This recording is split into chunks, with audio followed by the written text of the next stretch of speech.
Hello दोस्तों, good morning. आप सब कैसे हो? आई होप आप सब बहुत ही अच्छे होंगे।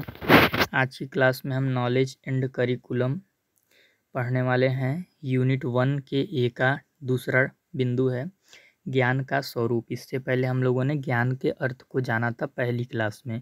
नॉलेज एंड करिकुलम का ये दूसरी क्लास है और ये जो क्लास है ये आपके बीएड थर्ड सेमेस्टर का क्लास है। इतना आप समझ गए।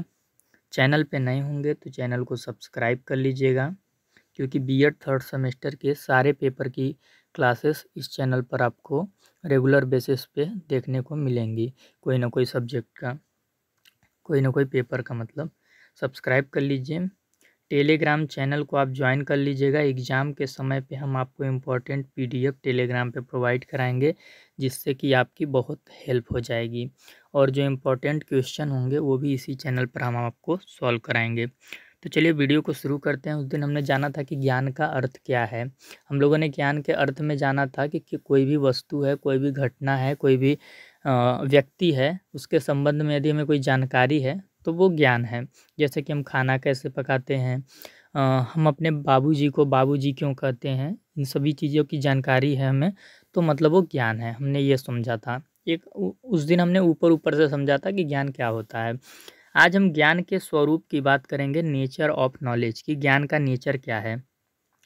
तो देखिए, जब हम ज्ञान के स्वरूप को समझने की प्रारंभ करते हैं, समझना प्रारंभ करते हैं, तो सबसे पहले हमें स्वरूप शब्द को समझना होगा कि स्वरूप शब्द क्या होता है, नेचर शब्द क्या होता है। तो हम सबसे पहले स्वरूप को देखेंगे, फिर उसके बाद हम ज्ञान को देखेंगे। तो स्वरूप क्या होता है? स्वरूप मतलब आप समझ रहे हैं, इसके शब्द में ही अर्थ है। स्व यानी स्वयं, और रूप यानी चेहरा समझ सकते हैं, मुखौटा समझ सकते हैं।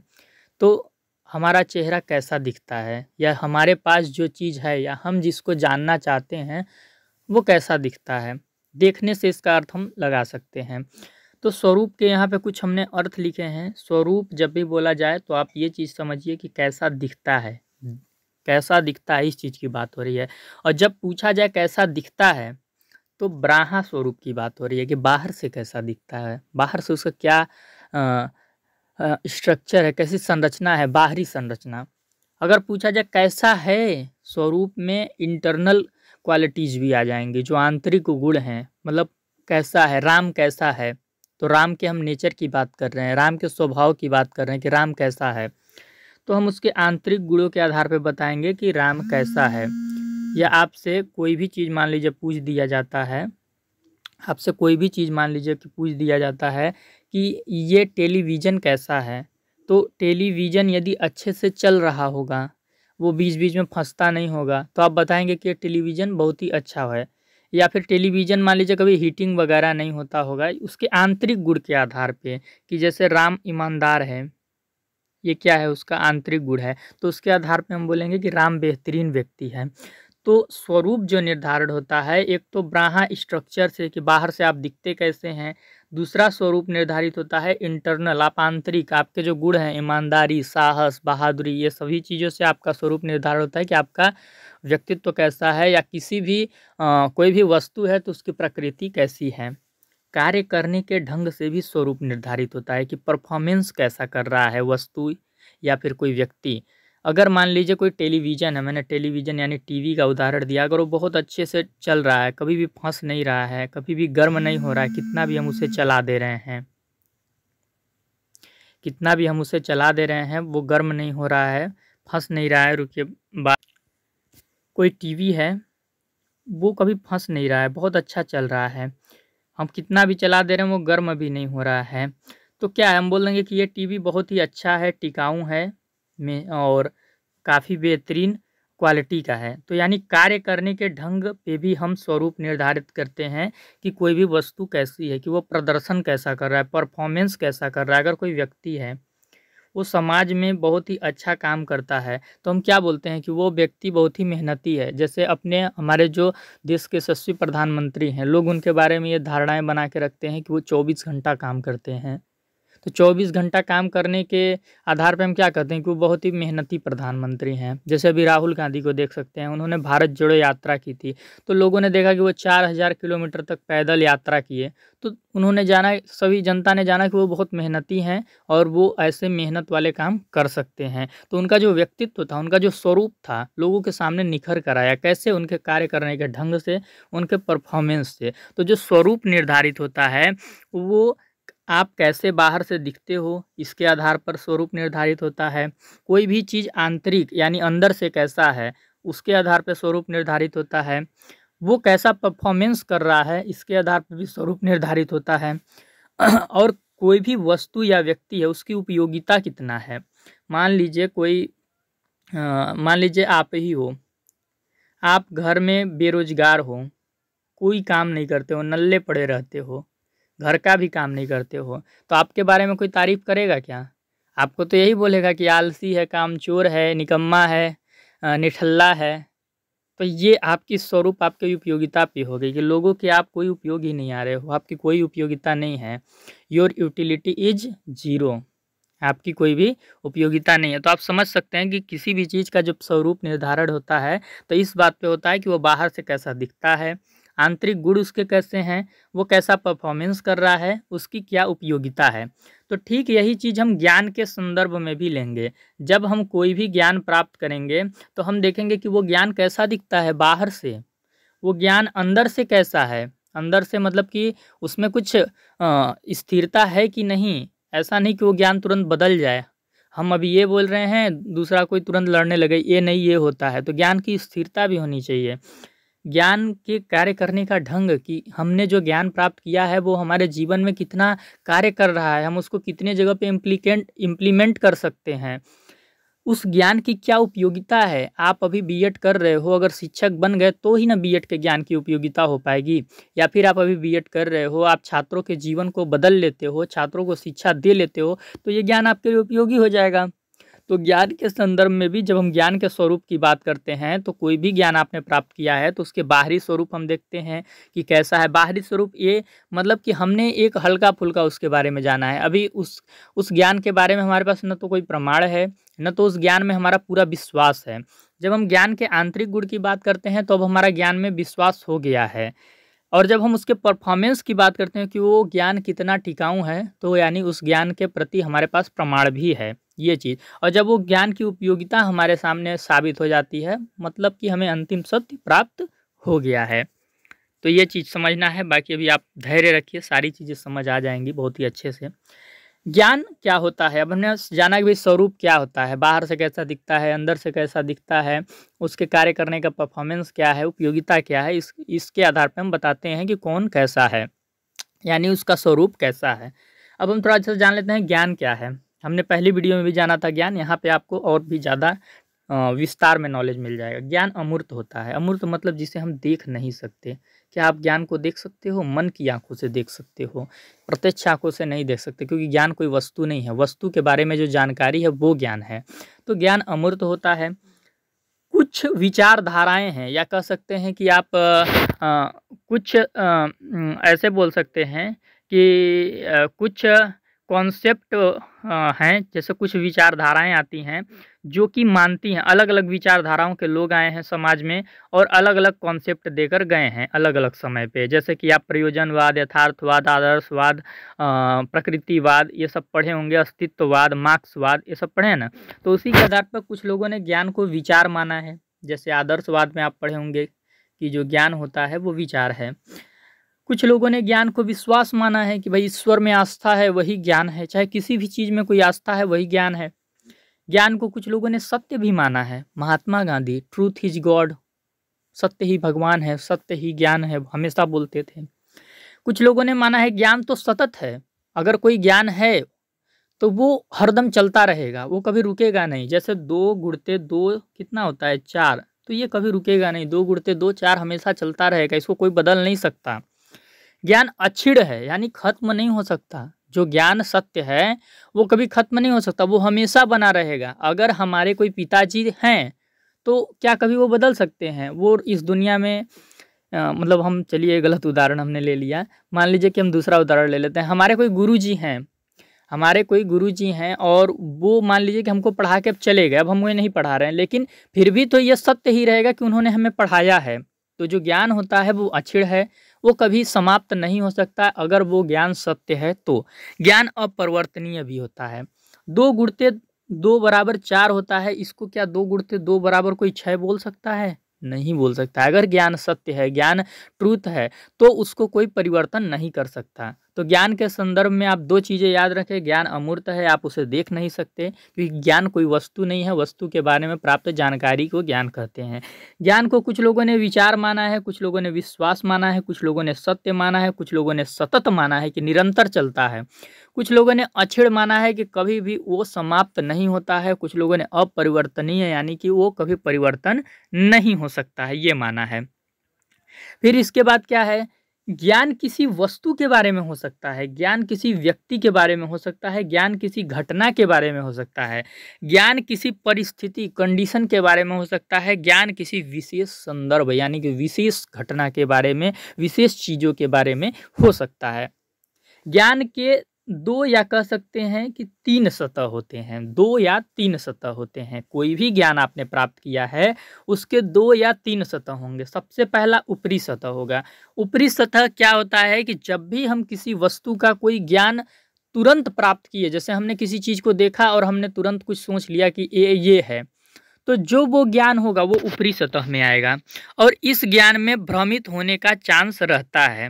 हमने किसी चीज़ को देखा अपने इंद्रियों से और हमने मान लिया कि अब वो है, अब मतलब कि ये चीज़ ये है। जैसे हमने कोई भी मोबाइल को देख लिया, दूर पड़ा, एक ऐसे गिरा हुआ मेरे आंखों के सामने ये था, हमने इसे देखा कि ये तो मोबाइल है, हमने दूर से देखा और समझ लिया कि ये मोबाइल है।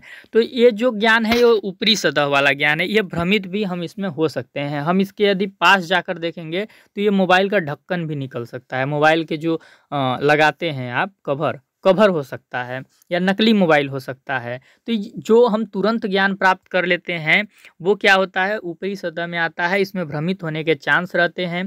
फिर ज्ञान की जो दूसरी सतह है वो निचली सतह है। इसमें क्या होता है, सत्यता में विश्वास हो जाता है।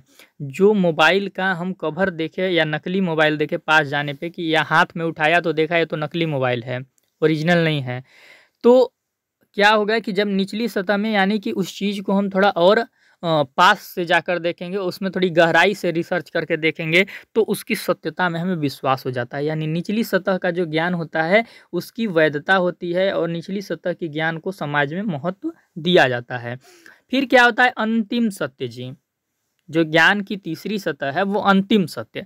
इसमें क्या होता है, हमारे पास भैया सत्य के लिए प्रमाण है। आप 2 आदमी आ जाओ, 3 आदमी आ जाओ, मेरे विचार नहीं बदलने वाले हैं। अगर मैंने मान लिया कि ईश्वर हैं तो ईश्वर हैं, 10 लोग भी आ जाओ कोई दिक्कत नहीं। आप मुझसे प्रमाण मांगोगे कि ईश्वर कहाँ है, तो मैंने बोलूँगा कि मैंने मन की आंखों में कल रात को देखा था, जब मैं सोया तो सपने में मेरे भगवान आए थे। तो आप समझ सकते हैं जो अंतिम सत्य होता है वो क्या होता है, प्रमाण होता है, सत्य का प्रमाण होता है। जैसे 2 गुणते 2 बराबर हम 4 की बात कर रहे हैं तो ये मैथमेटिक्स का हमारे पास प्रमाण होगा कि जो गणित के वैज्ञानिक थे इन्होंने इस नियम को निकाला है और ये नियम सत्य है। ये चीज़ जैसे कि H2O जल का सूत्र होता है कि हाइड्रोजन प्लस ऑक्सीजन से मिल के बना है, तो हाइड्रोजन और ऑक्सीजन को जब हम मिलाएंगे तो जल बन जाएगा, सत्य का प्रमाण मिल जाएगा। तो जब हमारे पास सत्य का प्रमाण हो तो उसे हम अंतिम सत्य कहते हैं। और जब हम पहली बार किसी चीज़ को प्रत्यक्ष देखकर उसका ज्ञान अपने माइंड में एक पहला संप्रत्यय फिक्स करते हैं, उसे हम ऊपरी सतह का ज्ञान बोलते हैं, जिसमें भ्रमित होने का चांस रहता है। और जब हम उसी संप्रत्यय को विश्लेषण करते हैं, उसमें गहराई से जाकर पता करते हैं कि क्या चीज़ है, तो उसे हम निचली सतह का ज्ञान कहते हैं, जिसमें हम कहते हैं कि सत्यता में अब हमें विश्वास हो गया है कि ये चीज़ यही है। और अंतिम सत्य हम तब बोलते हैं कि जो संप्रत्यय हमने अपने मस्तिष्क में बैठाया है उसके प्रति हमने कुछ एविडेंस इकट्ठे कर लिए हैं, कुछ प्रमाण इकट्ठे कर लिए हैं, तो हम बोलते हैं कि हमें अंतिम सत्य प्राप्त हो गया है। ज्ञान के कुछ एग्जाम्पल आप देख सकते हैं, जैसे बंदर उछल रहा है, ये ज्ञान है क्योंकि हमने अपने आंखों से प्रत्यक्ष देख लिया, हमारे पास प्रमाण है, हम कैमरे से रिकॉर्ड करके रख लेंगे कि बंदर उछल रहा है। और जब कोई बोलेगा कि बंदर नहीं उछल रहा है तो हम उसको दिखा देंगे कि ये देखो बंदर उछल रहा था, तो हमारे पास सत्य के प्रति प्रमाण भी हो गया, हमने आंखों से देखा तो हमारा सत्य में विश्वास भी हो गया।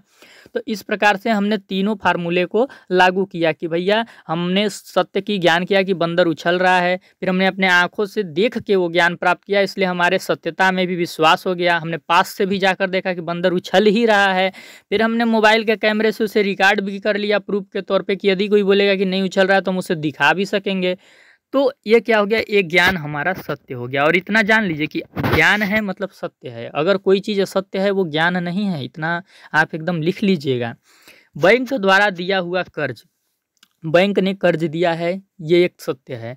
अब इसकी सत्यता में हम को विश्वास कैसे होगा, जो इसने कर्ज लिया है उसे पैसे मिले होंगे तो मान लेगा कि हाँ हमें कर्ज मिले हैं।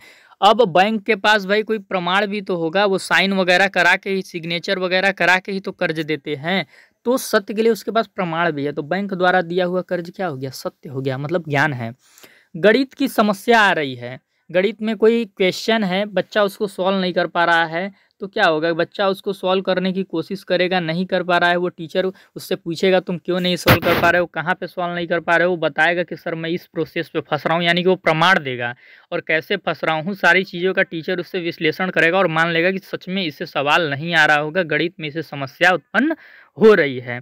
तो मतलब आपको समझाने की हम ये कोशिश कर रहे हैं कि ज्ञान तभी ज्ञान कहलाएगा जब 3 स्टेप से वो मिला हो। पहला तो वो सत्य हो, दूसरा क्या हो, उसकी सत्यता में हमें विश्वास हो। सत्यता में विश्वास हमें कैसे होगा, जब हम उस ज्ञान को, उस सत्य को नज़दीक से जाके देखेंगे, उसमें गहराई से जाके देखेंगे। और तीसरा उस ज्ञान के प्रति हमारे पास प्रमाण हो, तो ज्ञान का स्वरूप हम निर्धारित कर सकते हैं कि वो ज्ञान सत्य है या असत्य है।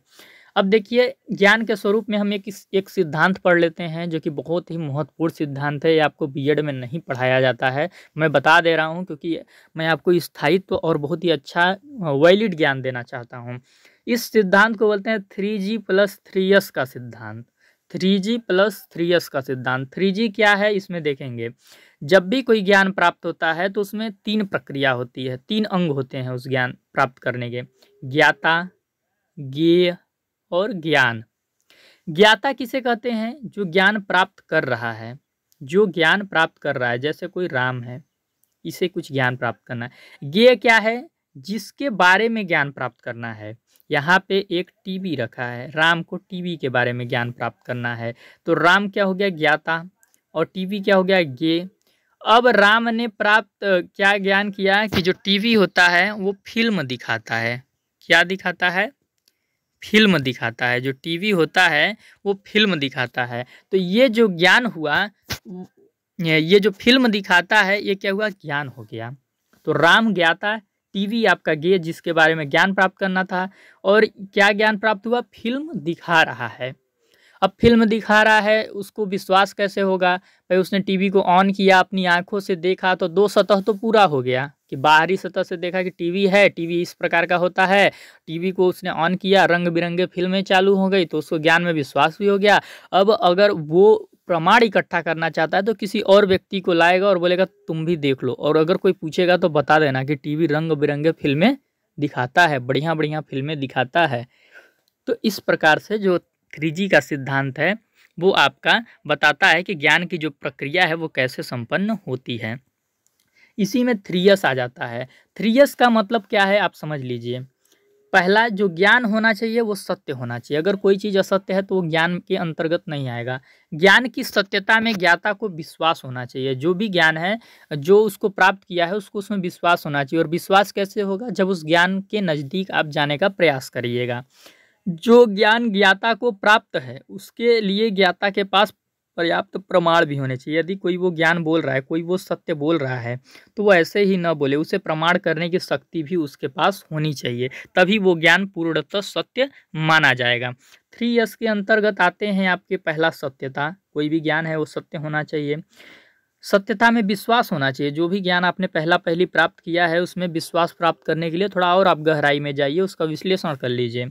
सत्यता के लिए आप कोई प्रमाण भी इकट्ठा कर लीजिए, ताकि जब दूसरों के सामने उस बात को प्रमाण करने की ज़रूरत पड़े तो आप अपने सत्य के साथ खड़े रह जाइए। आपने कोर्ट न्यायालय में देखा होगा, सत्य उसी चीज़ को माना जाता है जिसका प्रमाण होता है। अगर सबूत नहीं है तो वहाँ पे सत्य भी असत्य बन जाता है। तो इतने उदाहरण हैं, आप पढ़ना चाहेंगे तो बहुत अच्छे तरीके से पढ़ाई कर सकते हैं। ज्ञान के स्वरूप के आधार पर ज्ञान का अर्थ हम देखेंगे। पहली वीडियो में हमने ज्ञान का अर्थ भैया अलग आधार पर जाना था, लेकिन आज के वीडियो में हम ज्ञान के स्वरूप के आधार पर ज्ञान का अर्थ जानेंगे कि ज्ञान भैया किसे बोलेंगे। एक लाइन में सर आप बता दीजिए। तो कृत्रिम का यथार्थता से भेद ही क्या कहलाता है? ज्ञान कहलाता है।